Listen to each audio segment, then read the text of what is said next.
The weather today just turned out to be freaking beautiful. Sun's out. The only downside right now is the fact that the winds are about 20 miles an hour. That's downright brutal for a kayak. Bunch of algae growth still on the water. Winds don't seem to be that bad, and a lot of the weeds are gone. There's a lot of, I don't know what these are, ducks, geese, a lot of their poop.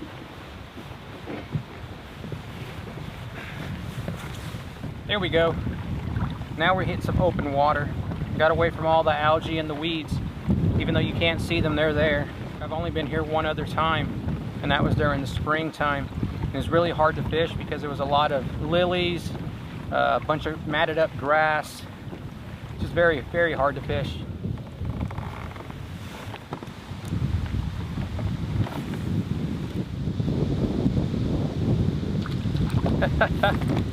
First fish of the day.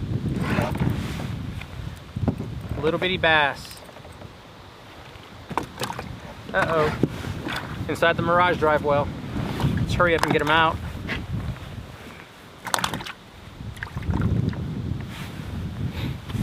Take a look at this little fella.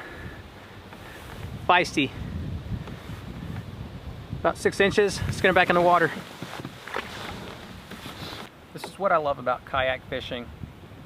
A lot of people always ask me, why don't you get a power boat? Why do you always kayak fish?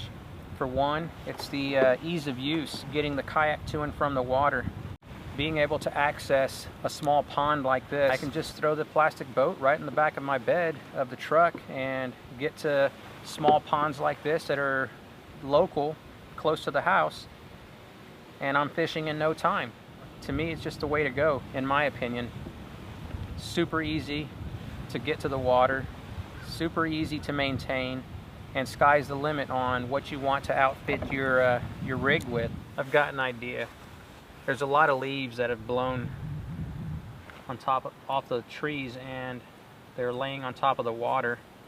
So what I'm going to do is fish a weightless fluke on top of that mat of leaves that's right up against the bank, and see if there's anything down below. This bad boy is deadly for just about everything on the water. I'm going to drag it right on top. Okay, it's in the water, dropping. Let's see if anything's going to take it. Guess it's the same concept as fishing lilies, just a different time of year. Here we go. Dancing it on top. Man, I would have thought something would have hit it by then. All right, here we go again.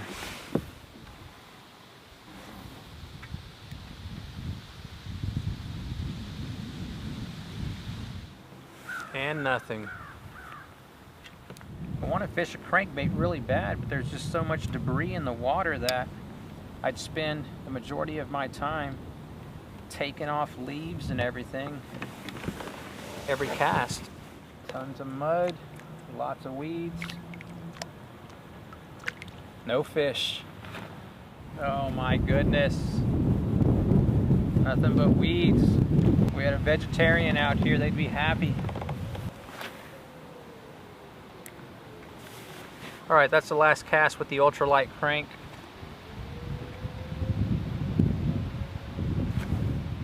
Ah, I hit some weeds. These weeds are just, ugh. That's what I thought was a hit. I know it seems like the majority of the videos that I post, I'm always catching fish, but man, it takes a lot of patience and a lot of time to actually catch those fish. Most of my days are like this, believe it or not.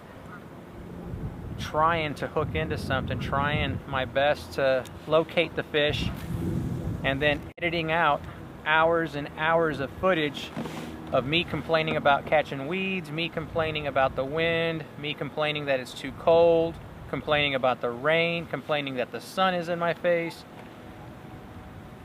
I should have named my channel The Complaining Fisherman, and then only show all my complaints, because I got plenty of those. Come on, baby. Something bite my line. Something besides a weed. Wappingers was a fail. only one fish for the day. It's about noontime right now, and I'm thoroughly convinced that these guys packed it up and migrated south for the winter, unless you can convince me otherwise. So here's a thought.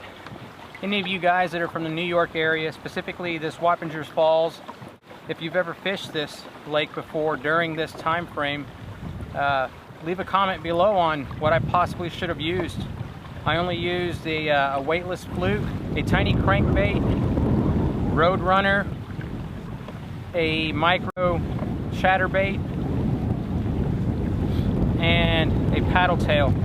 I only managed to pull in one fish. So again, if you know what I should be using this time of year for this lake, leave a comment below and I may try to come back out again.